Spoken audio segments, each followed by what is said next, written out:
بسم الله الرحمن الرحیم. السلام علیکم ورحمت الله وبرکاتو. په دې ویډیو کې زه تاسو ته د دې خوب تعبیر کوم چې د دوهم واده په خوب کې څه وکتل شي. ښځه وګوري داسې تعبیر لري، سړی وګوري څه تعبیر لري. ښځه وګوري خپل ځان څه بل چا سره یې واده یا سړی وګوري خپل ښځه بل چا سره واده یا دی دویم واده کړی وي. نو دغه ټول حالتونه زه تاسو ته وایم او دا ښه تعبیر هم لري او بد تعبیر هم لري.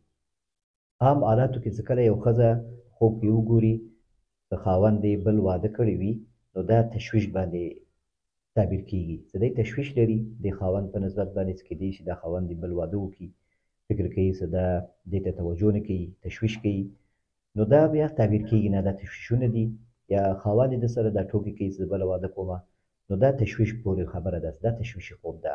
او که داسې نه وي، هېڅ خبره په منځ کې نه وي او ښه حالت کې دا خوب وکتل شي چې د ښځه وګوري چې خاوند یې بل واده کړی ده، نو دا ښه تعبیر لري. بیا په برکت باندې تعبیر کیږي، په دې باندې تعبیر کیږي چې دا خاوند یې د رزق یو بل مصدر پیدا کوي، یعنی یو بل کاروبار، یو بل معاش او درآمد د کور هغه زیاتیږي.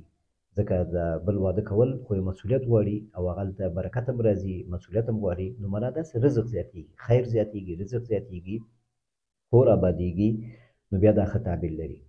او دا په اولاد باندې هم تعبیر کیږي چې الله تعالی حمل درته نصیب کوي، اولاد نصیب کوي. او بیا څه کله د ښځې واده د خپل خاوند سره دا دوباره خپل واده په خوب کې وګوري، دا هم ښه تعبیر لري.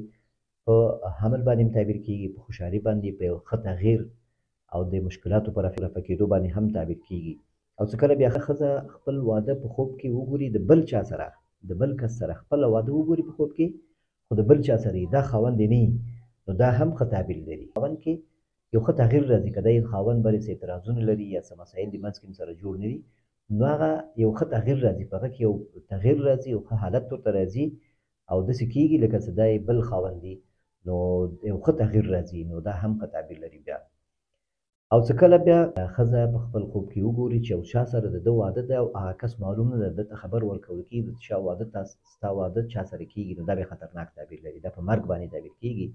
کله په خوب کې څوک وګوري چې یو چا سره واده ده د ښځه یا نر او هغه کس معلوم نه وي چې هغه څوک ده، نو دا بیا په مرګ باندې تعبیر کېږي. دا بیا ښه تعبیر نه لري. والله تعالی اعلم. او د سړي لپاره چې کله دا بله ښځه یې کړې وي دوهمه، نو دا ښه تعبیر لري، په خیر، په برکت، په دنیا، په مال، مصدر د رزق باندې تعبیر کېږي. ښځه سړی خپل ښځه وګوري چې بل چا سره یې واده وي، سړی ګوري چې په خوب کې د ده ښځه بل چا سره واده کړی ده، نو دا په شکونو باندې تعبیر کېږي. یعنې دی شکونه کوي، خپل ښځه باندې بدګمان ده، شکونه کوي، یا شیطاني خوب ده. دا شیطان غواړي چې د دوی او د ښځې په منځ کې هغه بدګماني ایجاد کړي، کورنۍ چې هغوی په منځ کې ډېر ښه روابط وي، نو شیطان د دې لارې نه هم راځي، هغوی ته یو بل ته مختلف خوبونه ګوري چې د ده واده چا سره وي یا دی بل چا سره ګوري. په دې صورتونو کې بیا دا خوبونه تعبیر کېږي، نه د شیطاني وي، خیر شر پکې نه وي، د کور کې ښه حالت ده، دوی د یو بل ډېر ښه حقوق ادا کوي، ښه کورنۍ تربیه کوي.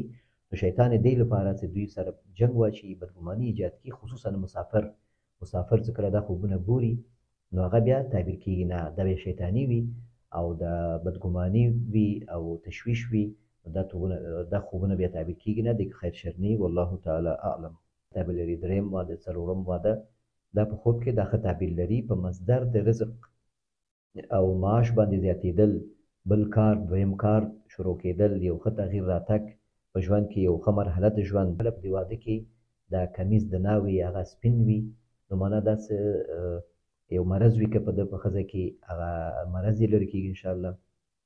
او که څه داسې صفات وي چې هغه د خاوند یې تېرازي نه وي، هغه صفات اصلاح کېږي، سپینوالی، پاکوالی معنا باندې تعبیر کېږي. څه کله بله ښځه وکتلی شي په خوب کې چې هغه سره واده یې د سړي، یو سړی وګوري په خوب کې چې دویم واده یې ده او ښځه یې د هغه شنه کمیس اغوستی وي، نو دا هم بیا ښه تعبیر لري په دنیا په مال باندې، ځکه شین چې دغه دنیا ده، شنه شیان، شینوالی چې دغه دنیا باندې تعبیر کېږي. واده کې چې ته ګورې په خوب کې واده ګورې د خپل ځان یا د خاوند دی، یا خاوند ګوري د خپل ښځې، که په دې کې ساز و سرود وي، نو دا په غم او مصیبت باندې تعبیر کېږي، په غم او مصیبت ساز و سرود که پکې وي. او که ساز و سرود پکې نه وي، بیا په دې صورتونو کې کوم خوبونه صحیح وي، هغه بیا ښه تعبیر لري. والله تعالی اعلم. همدې رابطه باندې یو خوب هم شته، پلار مې راته دوهم واده کړی وي، مور مې دلته وي، وایي زه چې راوځم ګاډی وي یا ګاډي باندې وایي خسر مې ناست وي چلی یې، او پلار مې ورسره ناست وي، او دا زما ښځه ماته ښکاري، شین کمیس یې په ځان وي. وایي ماته مې پلار وایي چې راځه کښېنه، نو دا شنه جامې اچولې وي. نو دا په دنیا باندې تعبیر کېږي. یو ښه کاروبار، نوی مرحله د ژوند چې په هغه کې رزق زیاتېږي، خیر زیاتېږي، برکت زیاتېږي. نو دا ډېر ښه خوب ده. الله دې درته ښه کړي. په دې خوب کې ته وایې چې ستا د سرود نه وي، ښه عادي خوب وي او ښه حالت صحیح وي. خپل ښځه هم ګورې، مور دې هم خوشحاله وي، پلار دې هم خوشحاله وي او موټر هم وي. نو دا یو تغییر باندې تعبیر کېږي، یو ښه تغییر په مال، په دولت باندې. نوې مرحله ستا په ژوند کې د رزق مصدر یا د معاش یو بل ځای کار دا په دې باندې تعبیر کېږي. والله تعالی اعلم. یو ګناه رانه وشو او بیا د شپې مې خوب ولیده چې نبي علیه السلام راځي، خو وایي شا ماته اړوي، مخ ما نه ګرځوي. نو وایي زه پوه شوم چې دغه ګناه مانه شوی و، ځکه نبي علیه السلام راغی، زه ګناهګار وم او ما نه یې مخ واړاوه. نو د دې معنا دا ده چې ته دا ګناه دې کړی ده او دې نه ډېر سخت پښیمانه شوې او توبه دې ویستلی ده او ستا توبه الله تعالی قبول کړې ده، ځکه ته وایې چې نبي علیه السلام راغی.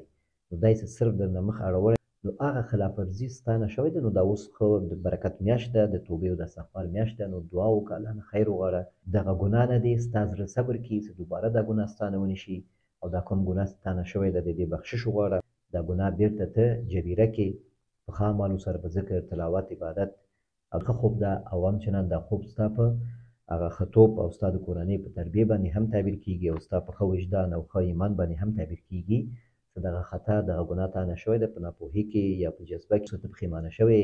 امید وساته چې الله تعالی تا ته معافي وکړي. چاته یې وایه مه، ځکه ګناهونه هغه بخښل کېږي څوک چاته ونه وایي. همداسې وساتي. او که چاته دې قصه وکړه د دې افتخار دې پرې وکړه، نو بیا دا ګناه بیا نه بخښل کېږي. نو کوشش وکړه چې دا ګناه همداسې پټ وساتې او استغفار ووایه او الله نه خیر وغواړه. حتما انشاءالله تا ته الله تعالی مغفرت کړی ده یا به یې کوي درته. دا خوب دې ښه خوب ده، الله دې درته ښه کړه. والله تعالی اعلم. قبر مې په خوب کې لیدلی دی، پردی قبر وي او ورلیدلی یم پکې د هغه لحد کې، وایي زما په خولو کې وي او په وینو کې ککړ یم. نو دا خوب پوره نه ده. ما درته یې ورور ته ویلي چې خوب دې پوره نه ده، بیا مې یوازې جواب رانه کړ، بیا مې ورته ویلي چې خوب دې پوره نه ده. نو دا خوب پوره نه ده. خوب اول و آخر نه ده معلوم. داسې ښکاري چې دا تشویشي یا شیطاني خوب ده، یا د یو انتقام جذبه زړه کې لرې، دښمندار یې. نو دغسې خوب چې کتل کېږي نو حتما څه مشکل شته. خوب دې که پوره ووایي نو انشاءالله پوره به تا ته رهنمایي به وشي. او که همدومره هم دې ویلي دي نو خو دومره نه خبرې نه معلومېږي چې ته که د بل چا ته د قصد لرې شی، نو کیدای شي هغه تا باندې مخکې شي، معافي وکړي، والله نه خیر وغواړې. والله تعالی اعلم. موږ د کور همسایه وای ښځه او لورانې هم وي او زموږ تر منځ شخړه راشي، نو دا حالتونه تعبیر نه لري. او بیا وایي دوی سره ما بېرته پخلا شومه او پزه مې چې سون کوله، خالي کوله، بیا هغه د کلمو په شان شي، کلمو په شان شی مې له پوزې او وغورځېدو. بیا دست شویي ته همدا ښځه هم راغله او هر څومره چې کوم دا غورځېدلي وو هغه شیان مې پټ کړل او بیا مې پوزه وچوله خو هېڅ نه وچېدله. بیا چې ګورم بیا بل ځای کې وو. نو دا د پوزې نه ته وایې چې د کلمو غوندې یو شی رانه ووت. نو د انسان نه چې کله داسې یو عیب غوندې، یو علت غوندې یو شی وځي، نو دا بیا ښه تعبیر لري. مثلا داسې یو شی تا نه وځي چې هغه د چینجي په شکل وي، د کلمو په شکل وي، یا داسې شی وي چې اضافي شی وي، دغه نه وروسته په دې خوب کې ته راحت شوې، نو دا په خیر باندې تعبیر کېږي. او داسې په دې خوب کې تا نه د ګاونډیانو سره د حالات کتلي دي او بیا وروسته د خپل پوزه ته خالي کوې او هغه نه خالي کېږي او ستا د پوزې نه شی راوځي، لکه کلمو غوندې شی راوځي او هغه کش کوې، بیا کوشش کوې چې پاک کړې، یا نه پاکېږي، نه وشېږي، وینه راځي یا اوبه راځي یا چای راځي. نو په دې باندې تعبیر کېږي چې څه کارونه کېږي د دې ګاونډیانو، د همسایګانو، د خلکو، هغه رغم عنف ورته وایي په عربي کې، چې ستا که ستا زړه وي یا نه نو څه کارونه کېږي. نو په دې باندې هم تعبیر کېږي. که یو کار، یو خیر یو ګاونډي ته، د خپلوانو ته دې رسېږي، نو په دې باندې ته بخیلي مه کوه چې دوی ته ولې دا شی رسېږي، ته هغه نشې منع کولی. نو په دې باندې ته خفه کېږه مه. چې مقرري انسان ته رسېږي، دا حسد کې راځي، بخیلي کې راځي او دا جواز نه لري په اسلام کې. ښه دا ده چې راضي اوسېږي، ښه دا ده چې ته ملا نه وغواړې، الله تعالی تا ته هم درکولی شي. والله تعالی اعلم. بل خوب کې وایي بیا لاکت وي او بېرته مې بیا ترې واخیست. نو دغه شیان همسې دي، دا هم په همدې ډېر ناسته او پاسته د ګاونډیانو سره او ډېر خپل د هر څه حالت بیانول، قصې کول د کورني مسایلو، نو دا ښه نه وي اکثرا. په دغه باندې تعبیر کېږي چې دغه مسایل کم کړه او د هر شي ته خپل دغو ته بیان مه بیانوه، د هغوی هر شی پوښتنې مه کوه. دې سره بیا څه بدګماني او بدنیتي پیدا کېږي. رازونه وي، کوم نعمتونه وي، خلکو ته نورو ته ډېر زیات ښکاره نه کړي. دې سره بیا مشکلات پیدا کېږي. نو که غواړې څه عافیت کې اوسېږې، نو ډېر د هر چا په ژوند کې مداخله مه کوه او بل چا ته حق مه ورکوه چې ستا په ژوند کې مداخله وکړي. د هر شي قصې او د هر شي حالت هر چا ته مه بیانوه. والله تعالی اعلم. نو دا و د نن ورځې خوبونه. الله تعالی دې وکړي چې تاسو د خپل خوبونو تعبیر واورئ او مطمئن شئ. تر آینده ویډیو پورې تاسو په الله سپارم. خوب هم لیدل واتساپ نمبر چې زما د چینل کې شته، هغه واتساپ نمبر کې تاسو خپل خوب ماته لیږلی شئ. صبر وکړئ، زنګ مه وهئ، خوب بیا تعبیر کېږي. او دا ویډیوګانې مې څه وکړو، د خپل خوب تعبیر یې مو وکړو، نو یو مسیج ماته وکړئ، یو کمنټ وکړئ او ماته اطمینان راکړئ. هر چېرته چې یاست ښاد آباد اوسېږئ او الله تعالی هم روژې او تلاوتونه، عبادتونه او قیام او صیام، الله تعالی د عبادتونه ستاسو په خپل دربار کې قبول او تعالی دي. دعاګانې په خپل دربار کې قبول او منظور وګرځوي. والسلام علیکم ورحمة الله وبرکاته.